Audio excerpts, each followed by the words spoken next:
Hello, this is Aaron from AaronOnAutos.com, and today we're doing our shaky cam interior review inside a BMW Mini. This is a 2019 Countryman. It's the plug-in hybrid model, so I believe they call it the Countryman plug-in or hybrid. I think it's plug-in hybrid. One of those. I'll look it up. I'll write it out down there. Or when I show you the picture of the car, which will be right here.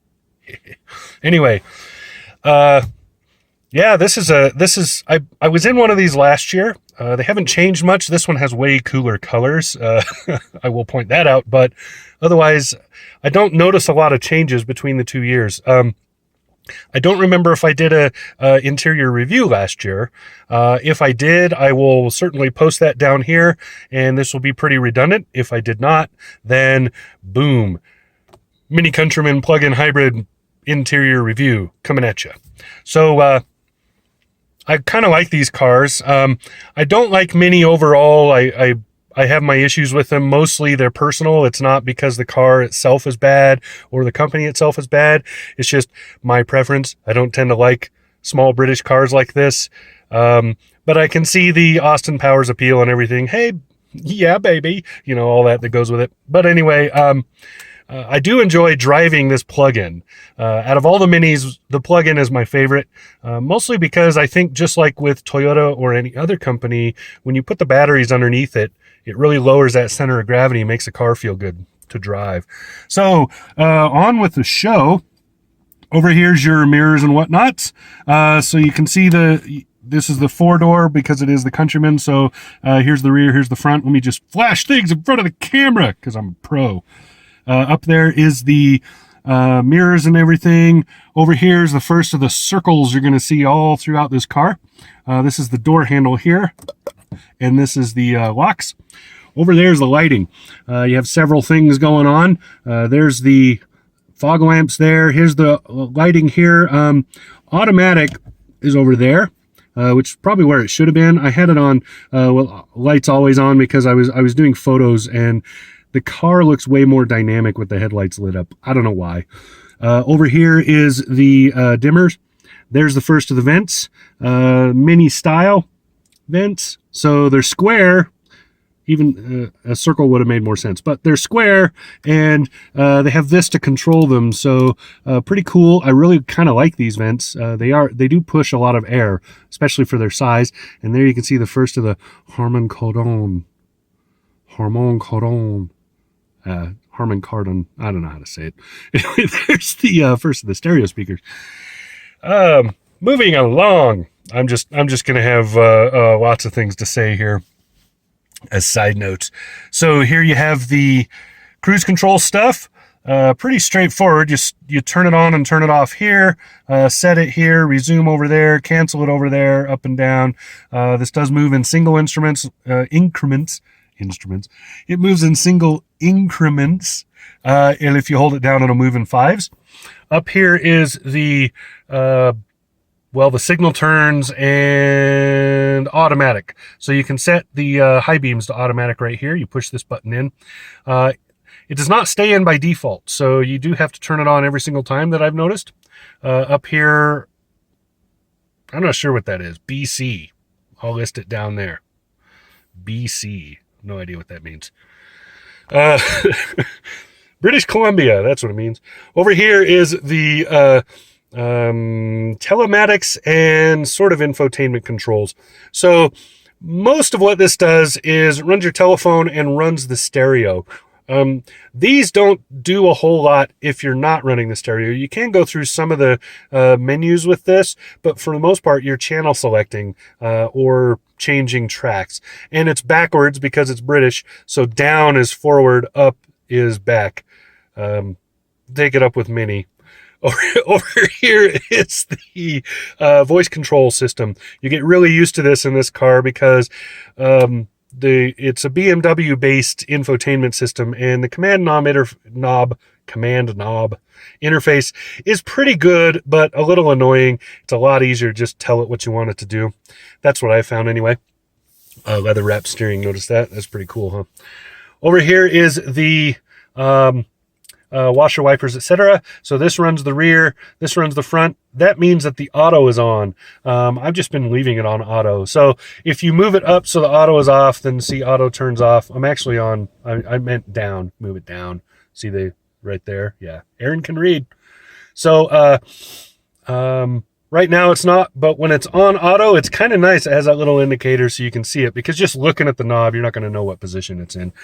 Now, going to the, oh, this is the John Cooper Works edition, hence the stitching. But anyway, moving to the instrument cluster. The cluster, nice reflection of me too, huh? Hi. So anyway, the cluster is attached to the steering column. So when you move the column up and down or back and forth, this stays with it. Kind of cool. Over here's your fuel. This is a highly fuel efficient vehicle, so I haven't used a whole lot of gas this week. Over there is your power. So you can see like when you're charging, you have it plugged in the wall, and or using the brakes to advantage in order to gain as much charge as possible. That's indicated over there. And then it sort of acts as a tachometer otherwise. So as you use power, it moves up. Up here is your speedometer, of course. Down here is your general indicators of stuff happening. Here's your trip button right there. This is the gear you're in when you're in manual gears, which you can do by pulling the shifter over. I'll show you that. Then that will show you what gear you're in manually, and you can shift up and down with the shifter. This is your estimated range. You can change some of this around to include, you know, trip information, stuff like that. But for the most part, it's fairly limited. It doesn't tell you a whole lot. But it's useful enough for everyday normal use. That's all you need anyway. You know, it's not like a true performance car where you need a bunch of other metrics. All right, more circles. This here, this is the infotainment system. So up here you see you got the Duke's lights, you got the parking radar stuff.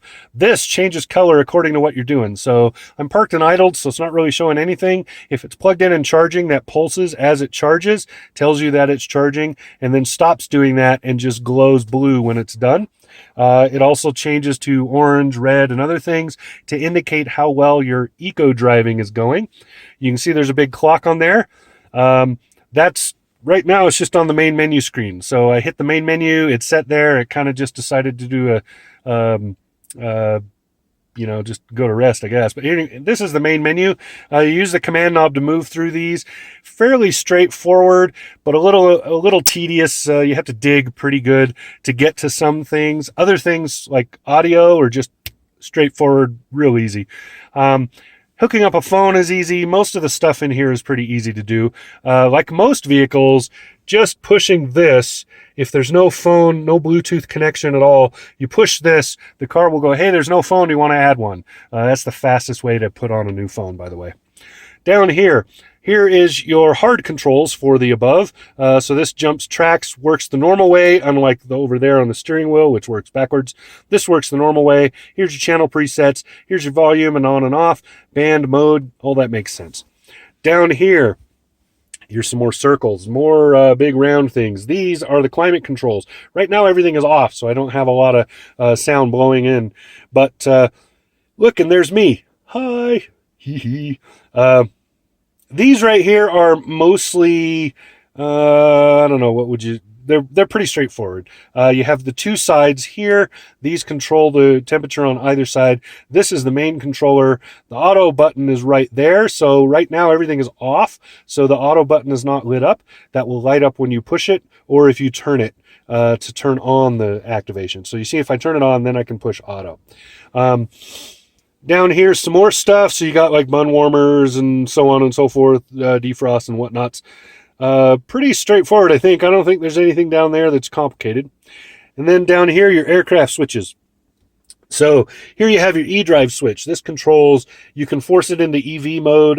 You can turn it out of EV mode to save battery. There's a couple of options there. It's sort of like drive modes.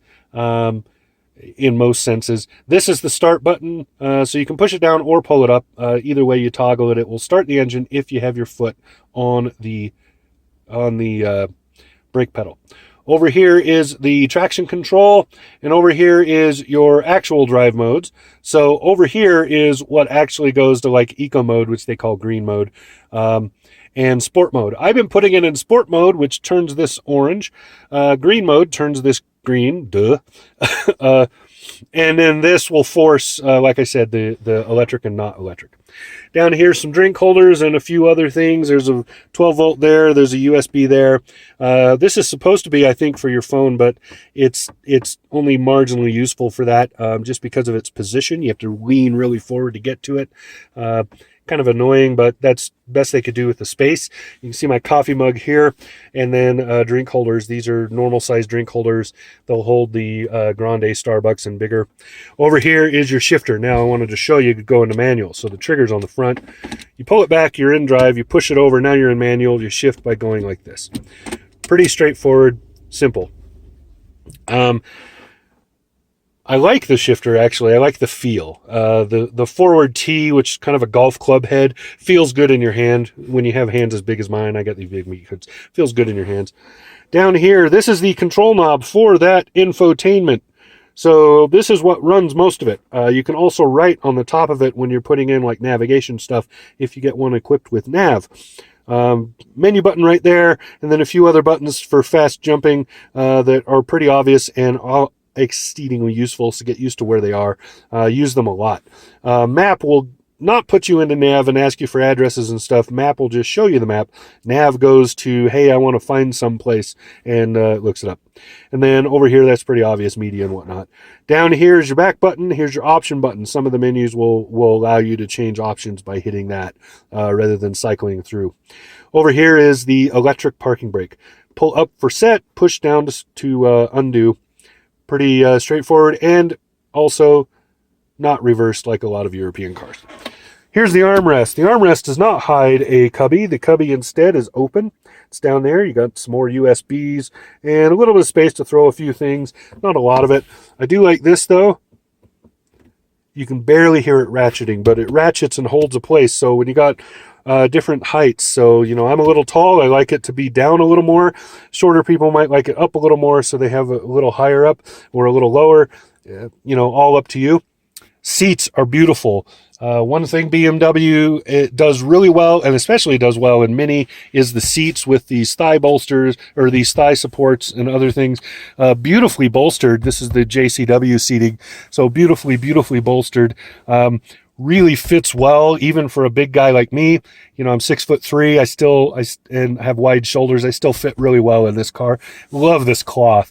I would never get leather in this car. The cloth is so awesome. And then, of course, the black interior. Black.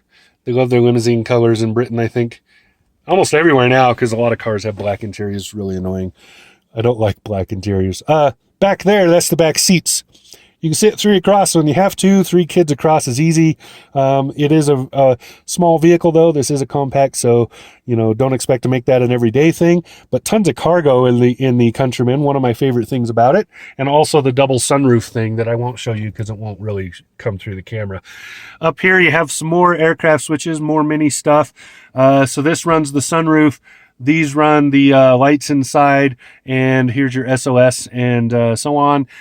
Nicely done. I like the way they look. They're neat looking. So just a cool little car all the way around. Very fun to drive, especially in this plug-in version. It's not fast. You're not going to take checkered flags with this or anything, but it's fun. It's a fun little drive. It just feels good. That's where the fun is. It just feels solid and good. Stays on the road. That's a great thing. I do believe that the plug-in hybrids are all the all-wheel drive. I believe they are all 4Motion vehicles. I think isn't that what BMW calls it? 4Motion? Yeah, again, that'll be down there because I don't remember. But I believe that's a plug-in hybrid thing. And it would totally make sense for the design of the car. So once again, very, very nicely done. I really do like the little BMW Minis in this configuration. So this is the Countryman plug-in hybrid. Very well done. Nice little car. I'm just going to keep saying that. I'll just keep saying it over and over. Very well done. Very well done. Nice little car. Nice little car. Very well done. It's like when Jay Leno does films, Jay Leno's Garage episodes back to back. You can tell because on the second one, he'll just be repetitive. He'll say hilarious a lot. So anyway, all right, there you go. 2019 BMW Mini Countryman. I think it's Mini Cooper Countryman plug-in hybrid. So this has been Aaron from AaronOnAutos.com. And before you sign off, I need you to subscribe. And also, I am going to start a weekly live on here. So I'll be doing a live broadcast every week to talk about some subject. I did one yesterday. Yesterday, I talked about the relevance of auto shows, given that yesterday was the opening day for the press at the Detroit Auto Show, which is the largest auto show in the U.S. in terms of number of unveils and reveals and etc. So stay tuned for those. I'll normally be doing those every single Wednesday. I did it yesterday because I didn't do it the week before, and I wanted to kick it off, and that was a good subject to kick off with. So I'll cover all kinds of things. If you have suggestions, you can send me a message. You can leave it down there. You can, whatever you need to do, you can talk to me. Tell me what you'd like to hear about. I want to cover automotive subjects of all stripes. So there you go. This has been Aaron from AaronOnAutos.com. Talk to you again soon.